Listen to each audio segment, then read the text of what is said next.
విఘ్నేశ్వర షణ్ముఖ పార్వతీ సమేత పరమేశ్వరాయ నమః. Ramadevi astro and వాస్తు ఛానల్ని వీక్షిస్తున్న ప్రేక్షకులకు స్వాగతం. 2024 ఫిబ్రవరి గ్రహ సంచారం ఇలా ఉంది. రవి మకరంలో సంచారం చేస్తూ 15వ తేదీన కుంభ సంక్రమణం చేస్తున్నాడు. కుజుడు ధనుస్సులో సంచారం చేస్తూ 6వ తేదీన మకరంలోకి ప్రవేశిస్తాడు.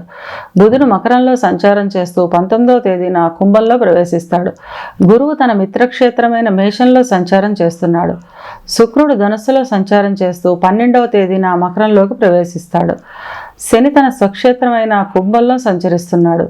రాహువు మీనంలోనూ కేతువు కన్యలోనూ సంచారం చేస్తున్నారు. ఈ గ్రహస్థితి ఆధారంగా చేసుకొని సింహరాశి వారికి ఫిబ్రవరి మాస ఫలితాలు ఎలా ఉన్నాయో, చిన్న చిన్న పరిహారం ఏం చేసుకోవాలో చూద్దాం.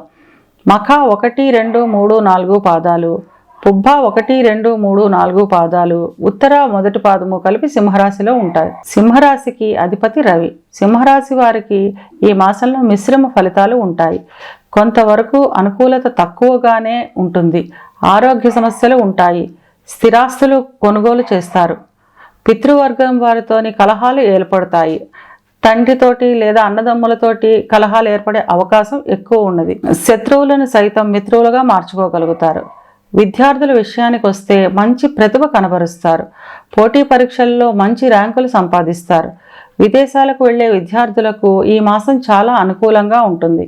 వివాహ సంబంధాలు చూస్తున్న వారికి ఈ మాసం వాయిదా పడే అవకాశం ఉంటుంది. వివాహం అయిన వారికి జీవిత భాగస్వామితో చిన్న చిన్న అపార్థాలు వచ్చే అవకాశం ఉంటుంది. అయినప్పటికీ చివరి వారం నాటికి అన్నీ సర్దుకుంటాయి. సంతానానికి చిన్న చిన్న అనారోగ్య సమస్యలు వచ్చే అవకాశం ఉంటుంది. సంతానం విద్య నిమిత్తం విదేశాలకు వెళ్లే వారికి ఈ మాసం చాలా అనుకూలంగా ఉంటుంది. ఉద్యోగస్తుల విషయానికి వస్తే మొదటి 2 వారాలు కొంత కష్టపడినా 2వ వారం తర్వాత పై అధికారులు గుర్తింపు పొందగలుగుతారు. ఎప్పటి నుంచో రావాల్సిన ప్రమోషన్లు వచ్చే అవకాశం ఉంటుంది. సహోద్యోగుల సహకారం పెరుగుతుంది. ఇక వ్యాపారస్తుల విషయానికి వస్తే వ్యాపారస్తులు రుణాలు తీసుకొని వ్యాపారాన్ని విస్తరిస్తారు. అయినప్పటికీ రాబడి కూడా బాగానే ఉంటుంది. విలాసవంతమైన భవనాలు, విలాసవంతమైన వాహనాలు కొనుగోలు చేస్తారు. చిన్న చిన్న ఆరోగ్య సమస్యలు ఉన్నప్పటికీ అన్నింటినీ అధిగమించి ఆనందంగా గడుపుతారు. ఇవి కేవలం గోచార ఫలితాలు మాత్రమే. గోచార ఫలితాలు పూర్తిగా జన్మజాతక చక్రంపై ఆధారపడి ఉంటాయి.